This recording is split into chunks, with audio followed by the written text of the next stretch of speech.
जय Hind. UP police के मेरे शेर और शेरनियों, मंजिलें उन्हीं को मिलती है जिनके सपनों में जान होती है।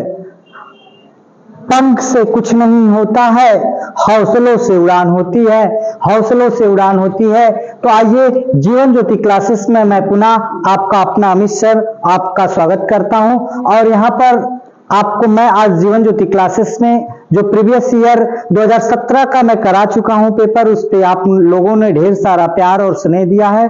तो मैं आता हूं अब 2018 का आज प्रीवियस ईयर लेकर आया हूं आपके बीच में।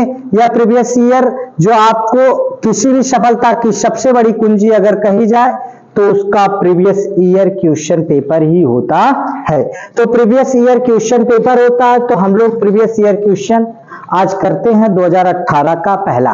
और देखिए किस तरीके से यह सवाल पूछे गए हैं और उन सवालों के बारे में हम जानकारी लेते हैं।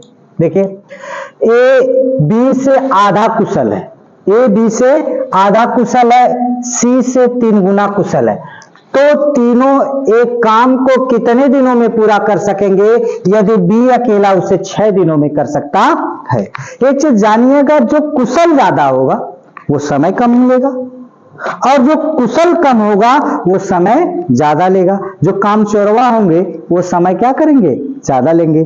तो आइए, अगर मैं करता हूं कि बी कितने दिनों में करता है, 6 दिनों में करता है। बी कितने दिनों में कर लेता है, 6 दिनों में कर लेता है। अब उसके बाद क्या कह रहा है, ए बी से आधा कुशल है, ए बी से आधा कुशल है, तो यानी कि ए को कितने दिन लग जाएंगे। आपको अगर ए को लगने की बात कर दूं तो यहां से आपका कितना हो जाएगा, 12 दिन में कर पाएगा। और सी से 3 गुना कुशल, 3 गुना कुशल का मतलब क्या हुआ कि इसको 3 गुना तो 6 का 18 दिन लग जाएंगे इसको, क्योंकि यह 3 गुना कुशल है। तो यह कितने दिनों में कर पाएगा, यह 2 गुना तो 12 दिनों में कर पाएगा और इससे 3 गुना तो 18 दिनों में। जो कार्य ये 18 दिनों में करता है वो 6 दिनों में ही कर लेगा। अब तीनों का एलसीएम ले लिया जाता है। तो अब समय ये हो गया तो एलसीएम ले लेते हैं। एलसीएम ले लेंगे तो 12 और 18 और 6 का लसापा कितना हो जाता है आपका, 36 होता है। कितना होता है, 36 होता है। तो 36 हो गया। 36 टोटल क्या मान लिया जाता है, वर्क। 36 क्या मान लिया जाता है, कार्य। अब एक एक दिन का कार्य निकाल लेते हैं सबके, और एक एक दिन का कार्य निकाल लेते हैं। तो 12 तिहाई 36 और 6 के 36, फिर उसके बाद आपकी बात होती है 6 के 36 हो जाएगा और 18 दूनी के 36। ये अगर बात की जाए तो थोड़ा से अब आपका देखिए, यहां से ये 2 दिन, ये 6 दिन आपकी अगर मैं बात कर लूं तो टोटल ये आपको जोड़ा जाए तो 6 3 9 9 2 कितना लग जाएगा, 11 दिन। कितने दिन लग जाएंगे, 11 दिन। अगर 11 दिन होंगे तो 36 में कितने से भाग दिया जाए, 11 से। अगर मैं आपसे बात करूं कि एक एक दिन का कार्य निकाला जाए तो 12 तिहाई 36, 18 दूनी के 6 के 36, फिर वहां से 18 दूनी के 36। अब आपको जोड़ा जाए तो 6 3 9 9 3 9 2 कितना होगा, 11। एक दिन में ये 3 कार्य कर लेता है, ये 6 कार्य कर लेता है और ये कितना कार्य कर लेता है, 2 कार्य। अगर मिलाकर कार्य किया जाए तो टोटल 11। तो 36 में कितने से भाग दिया जाए, 11 से। तो 11 3 33, कितना बच जाएगा, 3। यहाँ कुछ नहीं, यहाँ दशमलव बना लेंगे इसको। और 11 दूनी के 22 कितना होगा, 22। कितना बच जाएगा, 8 0 11 सते 77। तो यानी कि आपका कौन सा निकल के आ रहा है विकल्प, तो आप पता होना चाहिए कि 3.27 दिन में इसको क्या कर लेंगे, समाप्त कर लेंगे। तो आइए, ये पहला अगर सवाल समझ में आया हो तो मैं सवाल नंबर अगले की तरफ बढ़ता हूं। क्या कह रहा है, यक्स ने 8 घंटे में 75 किमी दूरी तय की। मान लीजिए ये कोई चीज है, यहां से यहां तक, यहां से यहां तक की दूरी कितनी है, 75 किमी। और ये समय कितना लग रहा, 8 घंटा लग रहा। कुल कितना घंटा लग रहा, 8 घंटा। और उन्होंने आंशिक रूप से पैदल, मतलब कुछ दूरी पैदल किसके हिसाब से चला, 5 किमी प्रति घंटा की गति से। और आंशिक रूप से कैसे चला, 12 किमी प्रति घंटा की दर से।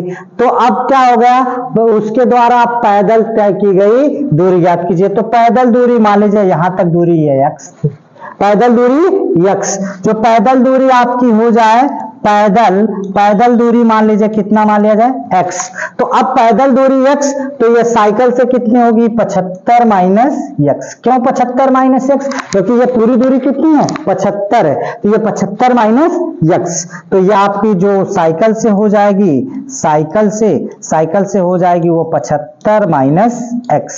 अब आप जानते होंगे समय बराबर क्या होता है, दूरी बटा चाल, समय बराबर दूरी बटा चाल, तो दूरी कितनी है आपकी पैदल वाली x, इसकी चाल कितनी है 5 किमी प्रति घंटा, दूसरे की साइकिल की तो 75 माइनस x, चाल कितनी है इसकी 12 किलोमीटर प्रति घंटा। कुल समय यहां से यहां तक जाने में कितना घंटा लग रहा है 8 घंटा।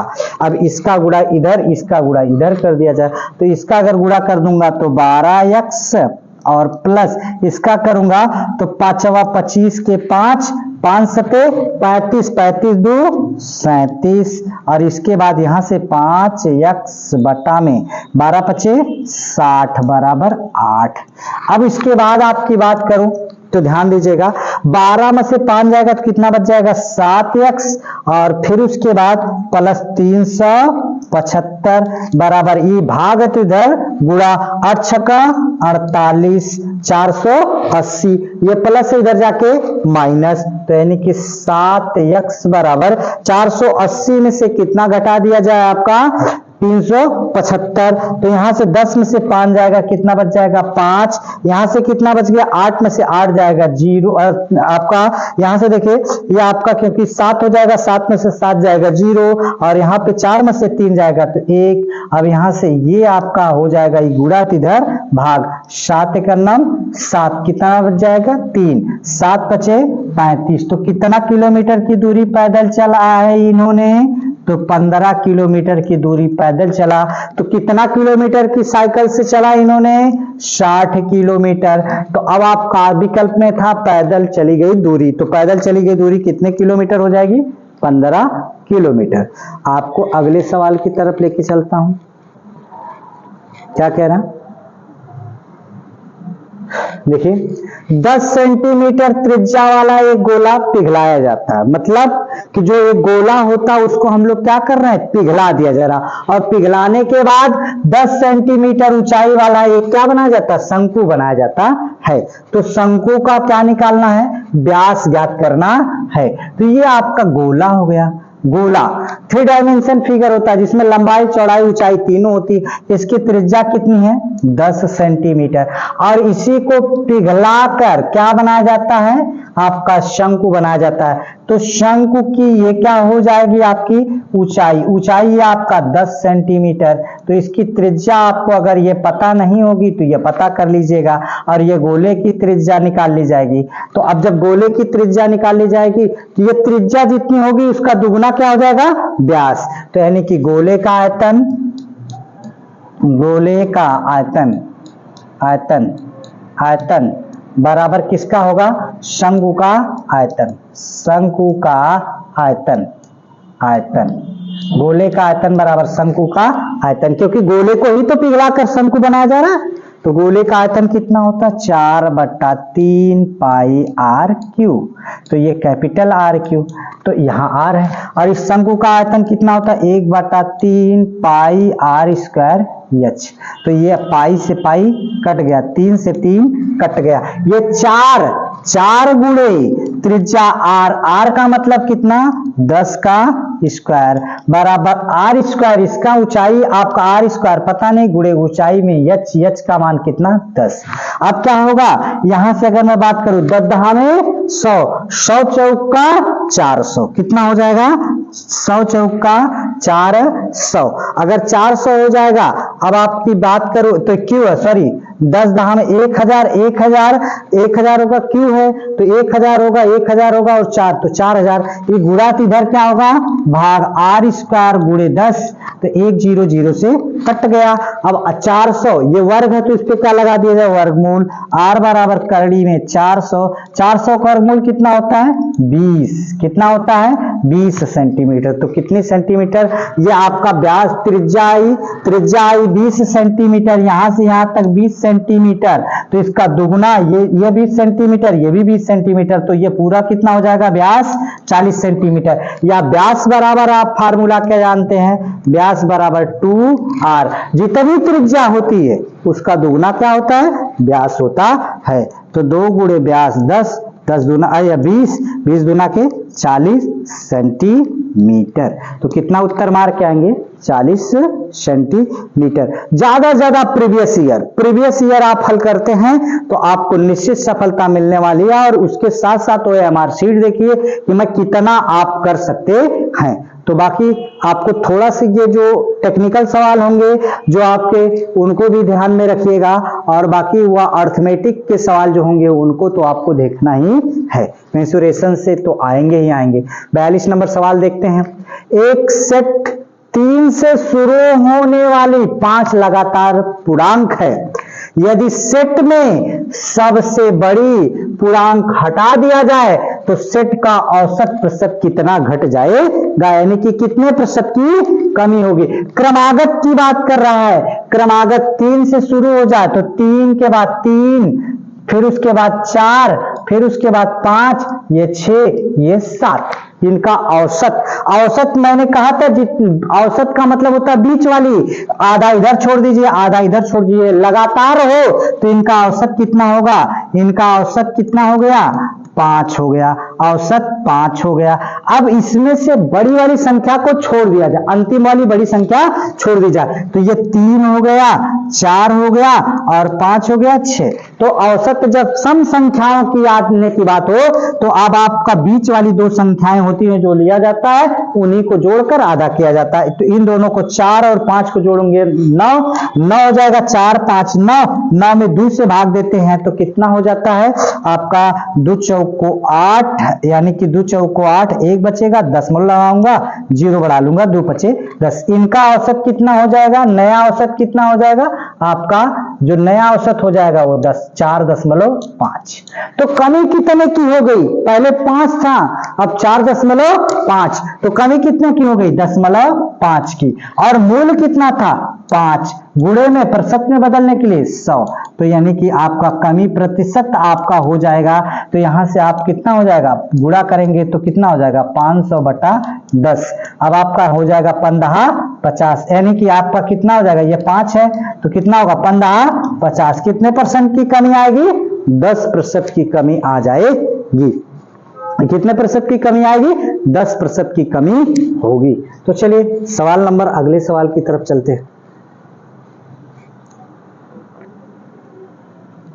देखिए, निम्नलिखित में से कौन सा 2 न्यूनतम पूर्णांक, 2 पूर्णांकों का योग है और गुणनफल 64 है। कौन सी ऐसी 2 संख्याएं लीजिए जिनका गुणनफल 64 है और योग कितना होना चाहिए, यही पूछा गया। न्यूनतम पूर्णांक कहा यह गया, निम्नलिखित में से कौन सा 2 न्यूनतम पूर्णांकों का योग जिनका गुणनफल 64 है। 2 पूर्णांकों का योग है वह संख्या 16 है, जैसे 8 गुणे 8 तो कितना हो जाएगा 64। और 2 पूर्णांक कौन कौन से हो जानने वाले हैं, 8 और 8, और इनका योग पूछा है तो क्योंकि अयोग पूछेगा तो कितना होगा 8 प्लस कितना हो जाएगा 8, तो कितना हो जाएगा 16। तो कौन सा विकल्प सही हो जाएगा, विकल्प number D is a right answer. अगले सवाल की तरफ बढ़ते हैं।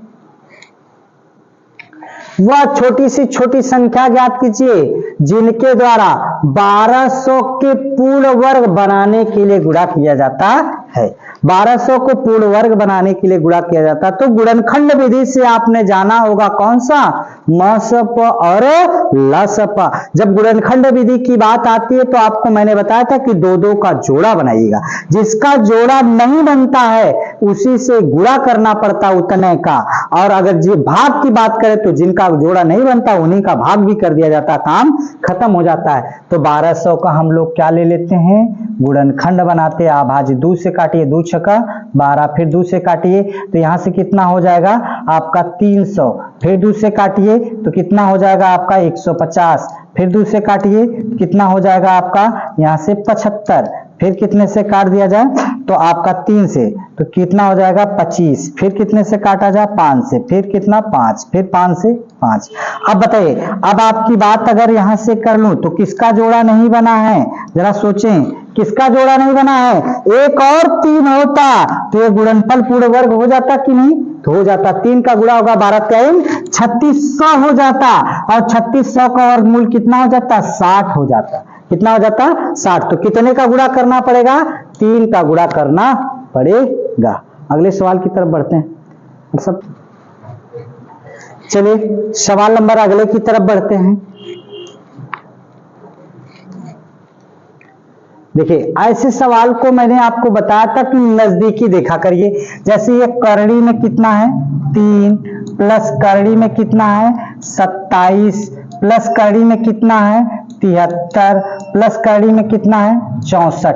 ये पूरी पूरी करड़ी लगती हुई चली जा रही, ठीक है। अगर ये पूरी पूरी करड़ी लगती चली जा रही है तो आप जानते हैं 64 का वर्गमूल कितना होता है 8। 64 का वर्गमूल 8। 8 को अगर इसके साथ जोड़ेंगे तो कितना होगा 81। 81 का वर्गमूल कितना होगा 9, और 9 को इसके साथ जोड़ेंगे तो कितना होगा 36। 36 का वर्गमूल कितना होता है 6। 6 को इसके साथ जोड़ देंगे तो 6 3 कितना हो जाएगा 9, और 9 का वर्गमूल कितना हो जाएगा 3 हो जाता है। मतलब क्या होता है जरा एक बार फिर से समझिएगा, थोड़ा से ध्यान से समझिएगा, एकदम आसानी भाषा में। 64 का वर्गमूल 8।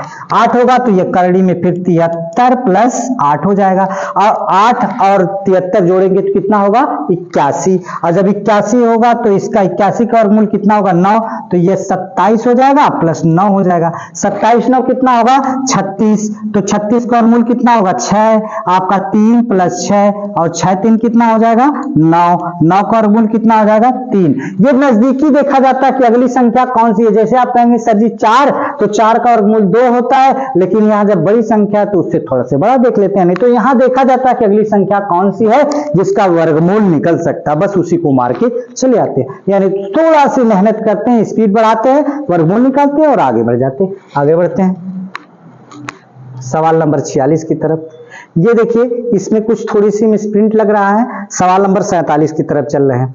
दो संख्याओं का महत्तम समापवर्तक और लघुत्तम समापवर्तक 2 और 60 है। यदि उन संख्याओं में से दूसरी संख्या की तुलना में 14 अधिक हो। एक संख्या मान लीजिए, पहली संख्या कितनी मान लिया जाए, पहली संख्या आप मान लीजिए x मान लीजिए, तो दूसरी कितना मान ली जाए, दूसरी संख्या मान लीजिए तो 14 प्लस कितना हो जाएगी x, या फिर 14 अधिक है तो x प्लस कितना हो जाएगी x प्लस 14 हो जाएगी। x प्लस कितना हो जाएगी 14 हो जाती है। तो यहां पर आप देखिएगा, आपको पता होगा कि पहली संख्या गुणे क्या होता है दूसरी संख्या बराबर क्या होता है लसप गुणे मसप। तो क्या हो जाएगा, आप देखिए पहली संख्या कितनी है आपका x, दूसरी कितनी है आपकी x प्लस 14, और फिर उसके बाद यहाँ पे लसप कितना है आपका, देखिए 60, मसप कितना है 2, तो x का गुणा होगा तो x स्क्वायर, इसका इसमें होगा तो कितना होगा 14x, और यहाँ से 60 गुना की 120, ये प्लस इधर आके minus x square plus 14x, और फिर उसके बाद कितना होगा माइनस 120 बराबर 0। ऐसी दो संख्याएं खोजिए, जोड़ने घटाने पर कितना आना चाहिए 14 और गुणा करने पर 120, तो वो भी माइनस में, तो वह कितना होगा 20 और 6, 20 प्लस में और 6 माइनस में, तो 20 छक्का 120। अब देखिए 20 छक्का 120, 20 में से 14 घट जाएगा तो कितना बचेगा 6। तो विकल्प में कौन सा सही नजर आ रहा, 6 विकल्प नजर आ रहा है। ऋणात्मक वाली ही संख्या ली जाएगी इसमें, क्योंकि x बराबर आती है x माइनस 6 बराबर 0 आएगा, तो x बराबर यही 6 हो जाता है। जबकि x प्लस 20 बराबर 0, तो x बराबर कितना हो जाता है माइनस 20 हो जाता है, जो कि नॉट इक्वल टू होगा। क्लियर है। अब अगले सवाल की तरफ बढ़ते हैं, 48 नंबर सवाल की तरफ। क्या कह रहा है, देखिए 4:9 के अनुपात में ए और बी के बीच में 39 कैंडियां वितरित करनी है, कौड़ियां वितरित करनी है, और ए को बी से कितना अधिक मिला। जरा अधिक की बात करता हूं, ए अनुपात बी, ए का हिस्सा कितना है 4, बी का हिस्सा कितना 9। अनुपात कभी मूल संख्या नहीं होती है, इसलिए आप इसको मान लीजिए, अगर ये 4 तो कितने का अधिक है अंतर, 5 का। कितने का अंतर है, 5 का। या फिर उसके बाद ए का हिस्सा बी का हिस्सा निकाल के अलग अलग निकाले, या तो वही निकाल दीजिए। तो अंतर कितने का है, अंतर अनुपातों में अगर मैं बात करूं तो 4 और 9, 9 और 4 में अंतर कितने का, 5 का। और हमेशा अनुपातों का योग कहां होता है, नीचे। 9 4 13 गुणे कितना 39। अगर मैं आपसे बात करूं तो 13 3 39, तो कितना अंतर हो जाएगा 15। कितने का अंतर हो जाएगा 15। अगर बेस पे निकालना चाहें, ए का हिस्सा निकाल लीजिए, बी का हिस्सा निकाल लीजिए, दोनों का अंतर कर लीजिए। चलिए अब बेस पे भी मैं निकाल के दिखाता हूं। जैसे ए का हिस्सा ए का हिस्सा पूछ लूं तो ए का हिस्सा कितना है 4, और बट्टा में अनुपातों का योग 9 4 13 गुणे कितना 39, 13 3 39, तो 4 3 12, ये हो जाएगा। जबकि बी का हिस्सा निकालूं, बी का हिस्सा, तब आप क्या कहेंगे, बी का हिस्सा अगर बात की जाए कितना होगा, बी का हिस्सा 9 और बट्टा में 13, अनुपातों का योग 13 गुणे में 39, 13 3 39, 9 त्रिका 27, तो दोनों का अंतर कर दीजिए, तब भी कितना आएगा 27 में से 27 में से 12 घटा दीजिए तो 5 1 कितना हो जाएगा, तब भी 15 हो जाता है। ये बेस है जिसको पूछता अनुपातों का योग, उसका अनुपात ऊपर रखते हैं, अनुपातों का योग नीचे, गुणे में क्या कर देते हैं, कुल संख्या रख देते हैं। अगले सवाल की तरफ बढ़ते हैं। देखिए अब आपकी बात हो तो कह रहा 10% क्या हो रहा है, थोड़ा से देख लेते हैं इस सवाल में। कह रहा कि 10% और 20% की दो लगातार चिन्हित की जाती हैं, मतलब बढ़ाया जाता, फिर बाद में कितना परसेंट छूट दे दी जा रही है, 20% की छूट दे दी जा रही है, और वस्तु कितने में बेची जा रही है, 2288 रुपए में बेची गई। तो वस्तु का लागत मूल्य, यानी कि जिसको हम क्रय मूल्य कहते हैं, क्रय मूल्य या लागत मूल्य की बात करूं तो गुणे में कितना जो भी करामात होगी ऊपर की जाएगी। कितना है जरा देखिए, 10% पहले बढ़ाया गया तो 110/100, फिर उसके बाद क्या किया गया 30% बढ़ाया गया तो 130/100, फिर उसके बाद घटा कितना है 80, 20% की छूट दे दी गई तो कितना हो जाएगा 80/100 बराबर कितने रुपए में मिल जा रहा है, तो 2288। तो चलिए 1 0 0 से कट गया, 1 0 और काट दीजिए इससे, ठीक है, और 1 0 20 चौका 80, 20 पचे 100। अभी ये आपका कितना हो गया 500, लेकिन इसको काट दीजिए 11 से, 11 दूनी के 22, फिर आपका 0 बढ़ा के 11/88। तो क्रय मूल्य बराबर क्रय मूल्य बराबर आपका कितना हो जाएगा लल्ला, तो यहां से देखिए आपका क्रय मूल्य, तो ये आपका 4 और 13, आपका देखिए 4 और 13 अगर मैं भाग है तो इधर क्या होंगे गुणा, और ये भाई 13 और 4 ये गुणा है तो इधर क्या होंगे भाग, और ये भाग है तो इधर क्या होगा गुणा। कितना हो जाएगा 208 गुणे कितना होगा, इसका गुणा हो जाएगा तो 500 बट्टा में कितना 13 गुणे 4। तो अब देखिए आपका अगर मैं बात करूं तो 13 यहां से 13 से काट दूं, 13 एक नम 13, फिर कितना बच जाएगा आपका 13 एक नम 13 7 हो गया, 13 छक्का 78, 4 चौका 16। अब इसका गुणा हो जाए 4 गुणे 500, तो इसका गुणा होगा तो कितना होगा 4 पचे 20, कितना हो जाएगा 2000, कितना हो जाएगा 4 पचे 20। तो कितना रुपए का निवेश किया गया 2000 का निवेश किया गया। अगले सवाल की तरफ बढ़ता हूं, सवाल नंबर 49। क्या कह रहा है अगला सवाल, यहां से सवाल यही कह रहा है अगला कि थोड़ा से देख लिया जाए। कह रहा एक कपड़ा का टुकड़ा 600 रुपए में खरीदा गया, कितने में खरीदा गया 600 रुपए में खरीदा गया, और उसके बाद सिलाई शुल्क के रूप में उसे कितना दे दिया गया, 40 रुपया। अब जरा सोचिए, खरीदा गया था जो क्रय मूल्य था, क्रय मूल्य कितना रुपया था लल्ला, तो आपका था 600 रुपया। 40 रुपया और भी सिलाई पर दे दिया गया, तो कुल टोटल कितना हो गया, 600 और 40 रुपया, तो कितना होगा 640 रुपया। वो खरीदा गया कितने में, 640 रुपया में। अब उस पर लाभ कितना चाहिए, 12.5% का। कितना परसेंट का लाभ चाहिए, 12.5%। तो लाभ चाहिए तो 100 से प्लस ना होंगे। तो अब आपका यहां से विक्रय मूल्य में लाभ भी चाहिए, तो 640 रुपया में खरीदे हैं, कितने में बेच देंगे, 112.5। परसेंटेज को प्रमेय संख्या में बदलने के लिए भागे में 100, 100 से कट गया, 100 से कट गया। अगर मैं इस 100 आप देख सकते हैं 64 का 112.5 में गुणा कर दूं तो कितना आएगा, तो आपका कितना होगा, 112.5 में कितने से, 64 से, तो 4 पचे 20, 4 दूनी के 8, 8 दू 10, फिर उसके बाद 4 एक नम 4 एक 5, और उसके बाद 4 एक नम 4, फिर उसके बाद 6 पचे 30, 6 दूनी के 12, 12 3 15, 6 एक नम 6, 6 एक नम 6, 6 एक 7, और 6 एक नम कितना होगा 6। अगर मैं अब इसको जोड़ दूं तो कितना होगा, 0 0, और यहाँ 5 5 10 के 0, 7 4 11, 11 1 12, फिर 6 1 7। अब दशमलव के अंक पे, एक अंक पे, तो यहाँ से कितना होगा, 7 2 00, 7 2 00.0, बटा में कितना आपका हो जाएगा, बटा में अगर बात करूं तो 10, बटा में कितना 10, आपके बटा में कितना हो जाएगा 10, 10 का अगर मैं एक ठेप काट दूं तो कितना हो जाएगा 720। क्या रुपया हो जाएगा, 720। कितना रुपया हो जाएगा, 720 रुपया। आगे बढ़ता हूं,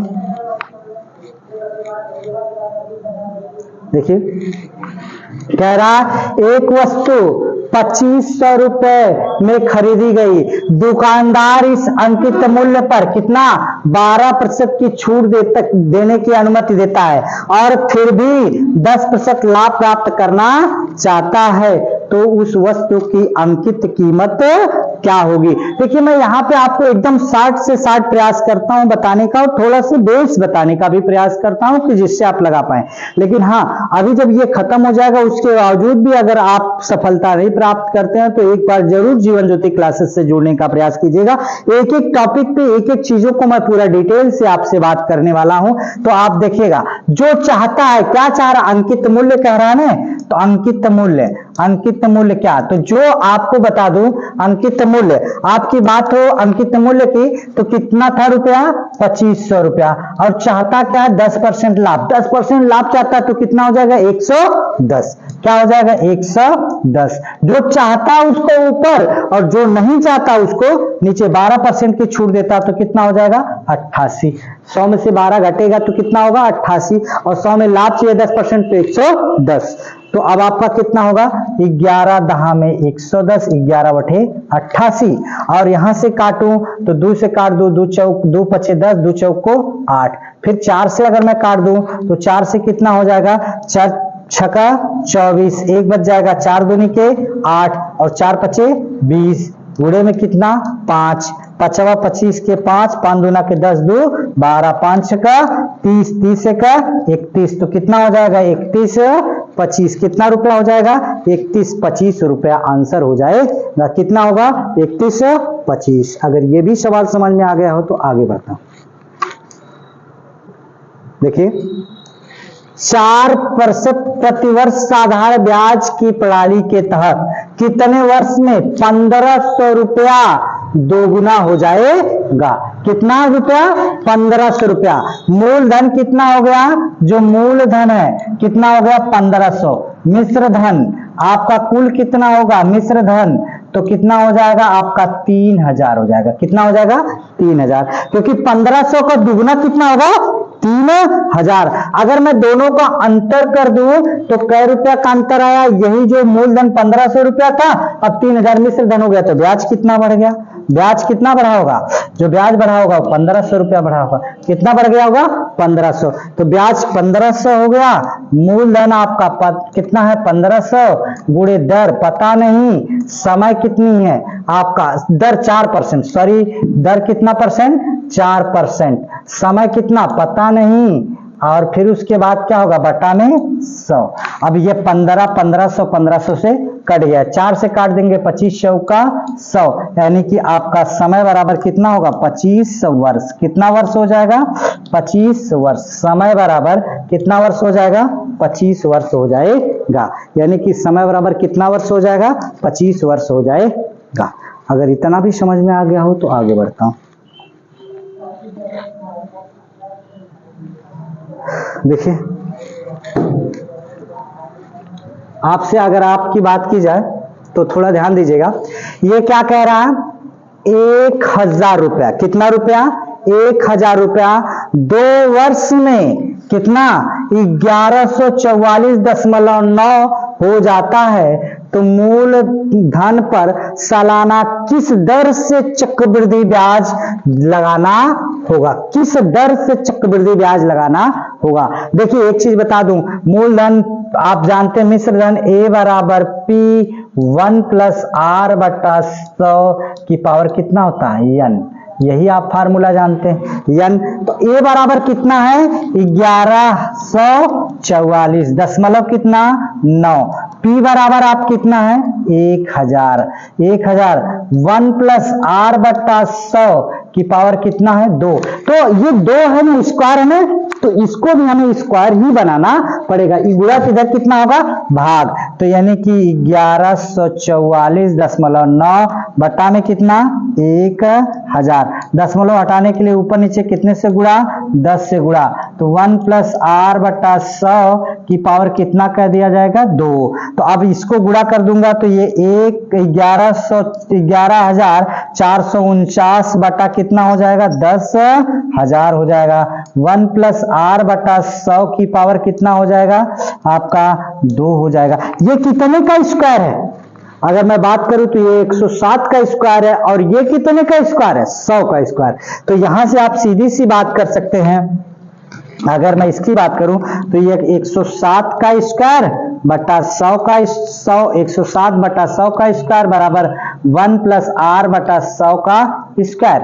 अब देखिए स्क्वायर स्क्वायर से कट गया, तो भाई क्या होगा 107 हो गया बटा में 100, एक प्लस इधर आके माइनस 100 107 कितना हो जाएगा 107 बटा 100 माइनस 1 बराबर R बटा 100। भाई 100 का नाम 100 में से 107 घटाएंगे तो कितना होगा 7 बटा 100 बराबर R बटा 100। तो ये 100 से कट गया, R बराबर क्या परसेंट आ जाएगा 7% नजर आ जाएगा। कितना परसेंट होगा R बराबर 7% होगा। अगले सवाल की तरफ बढ़ता हूं। कह रहा क्या ABC के बीच 1152 रुपए का नुकसान कितना 7:8:9 के अनुपात में विभाजित होना है, तो A का हिस्सा क्या है।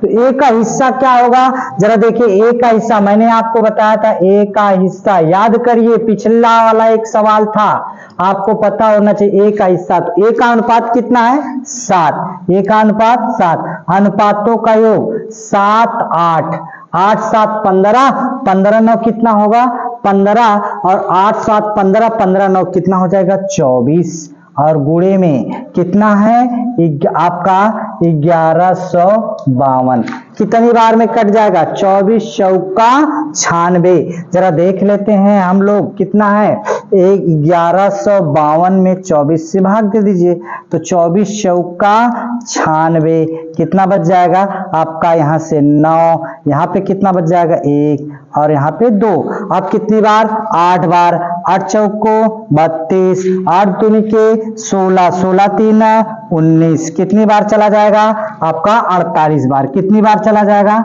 48 बार। तो 7 8 56, 7 चौका 28, 28 5 कितना होगा 23, 28 5 सॉरी 28 5 7 8 56 और 7 चौका 28, 28 5 कितना होगा 33, यानी कि 300 कितना होगा 36 हो जाता है। कितना उत्तर हो जाएगा 336, यानी कि ए इज अ राइट आंसर। अगले सवाल की तरफ बढ़ते हैं। देखिए ए जो आपका सवाल क्या कह रहा है, ए बी सी कुल मिलाकर 50,000 कारोबार प्रारंभ किया। ए बी ने सी की तुलना में कितना 6,000 रुपया अधिक और बी ने ए की तुलना में 2,000 अधिक दिए, तो कुल लाभ कितना है, कुल लाभ आपका 10,000 रुपए था, तो ए का हिस्सा कितना होगा। जरा देखिएगा, प्रारंभ में बी ने सी की तुलना में कितना 6,000 अधिक और ए ने बी की तुलना में 2,000 अधिक, तो देखिए जो कॉमन होता है वही लिया जाता है। जैसे यहां पर आपका ए ने बी की तुलना में कितना अधिक लिया है, बी की तुलना में कितना ले लिया अधिक, आपका 2,000 अधिक लिया। कह रहा है ए ने बी की तुलना में 2,000 अधिक लिया, तो जितना ए लिया है, अब आपकी बात की जाए तो ए ने बी की तुलना में 2,000 अधिक लिया, तो बी को मान लीजिए कितना, बी मान लीजिए, माना बी जो ले रहा है वो बी कितना ले रहा है यक्स, बी का हिस्सा कितना यक्स। अब आपकी बात कितना होगा यहां से, अब आपका अनुपात जो बी का एक्स और बी की तुलना में 2,000 अधिक है ए, तो कितना हो जाएगा 2,000 अधिक है तो x प्लस 2,000, और फिर उसके बाद बी ने सी की तुलना में कितना ले लिया, यहां से सी को मानिए x, सुनिए सी की तुलना में, क्योंकि सी छोटा सबसे नजर आ रहा है, सी को x मान लिया जाए, और सी की तुलना में बी कितना ले लिया है 6,000 अधिक लिया है। बी ने सी की तुलना में अधिक लिया तो बी को मान लीजिए कितना आप x प्लस 6,000, x प्लस 6,000, तो ए कितना लेगा, ए बी की तुलना में जो है 2,000 अधिक लिया है, तो जो बी है ये बी x प्लस 6,000 है, इससे भी 2,000 अधिक लिया है कौन ए, तो कितना हो जाएगा x प्लस 8,000, कितना हो जाएगा x प्लस 8,000। अब तीनों मिलाकर कुल कितना निवेश किए हैं 50,000, तो x प्लस कितना x प्लस 6,000, कितना हजार 6,000 प्लस यहां से कितना आपका ये कितना ले लिया x प्लस 8,000, ये तीनों का हिस्सा हो गया। अब बराबर कुल कितना 50,000, कितना हिस्सा 50,000। अब हाई x और हाई x कितना हो जाएगा 3x, हाई 8 और 6, 8 से कितना होगा 14 प्लस उधर जाके माइनस, यानी कि आपका 50,000 में से 14,000 घटा दीजिए तो कितना हो जाएगा आपका 36,000, कितना हो जाएगा 36,000, तो कितना होगा 12×3 36,000, x बराबर कितना हो जाएगा 12,000, तो यानी कि इसी का हिस्सा कितना हो जाएगा 12,000, तो 12×6 कितना होगा इसका 18,000 और इसका कितना होगा 12×8 20,000, यानी कि आप जानते हैं ए अनुपाते बी अनुपाते सी। अगर मैं इसका 12,000 18,000 20,000 इसका निकाल लूं, देखिए इसका अगर 12,000, इसका कितना 18,000, इसका कितना 20,000, अगर 1 0 2 0 आपका 3 0 1 0 2 0 3 0 1 0 2 0 3 0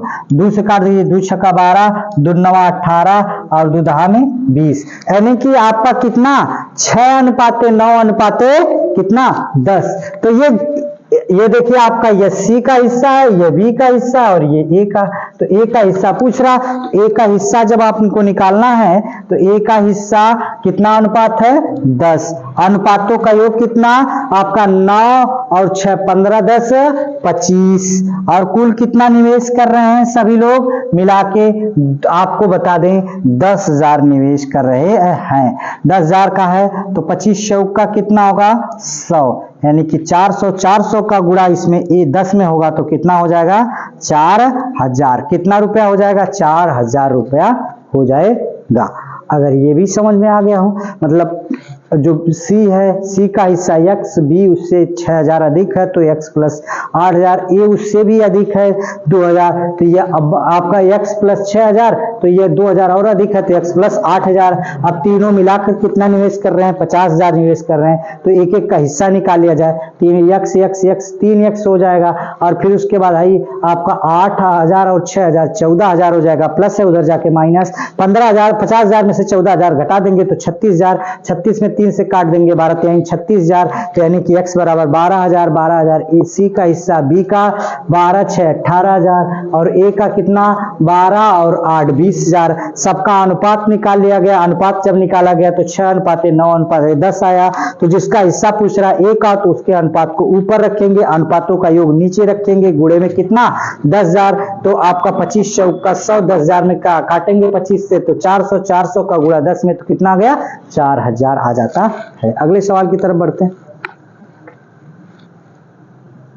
देखिए, एक पंसारी 4 महीने में 2000, 2500, 3250 और 4250 की बिक्री होती है, और उन्होंने क्या किया 3500 की औसत बिक्री प्राप्त करने के लिए 5वें महीने में उनकी बिक्री कितना होना चाहिए। औसत का मतलब होता है संख्याओं का योग बटा संख्या, तो औसत बराबर आप जानते हैं क्या होता है, संख्याओं का योग, संख्याओं का योग बटा में क्या होगा संख्या, क्या हो जाएगी संख्या। तो औसत कितना है आपका, औसत आप देख रहे हैं कि 3500 रुपया है, औसत कितना है 3500, संख्याओं का योग पहले कितना 2000 प्लस कितना 2500 प्लस कितना 3250 प्लस कितना 4250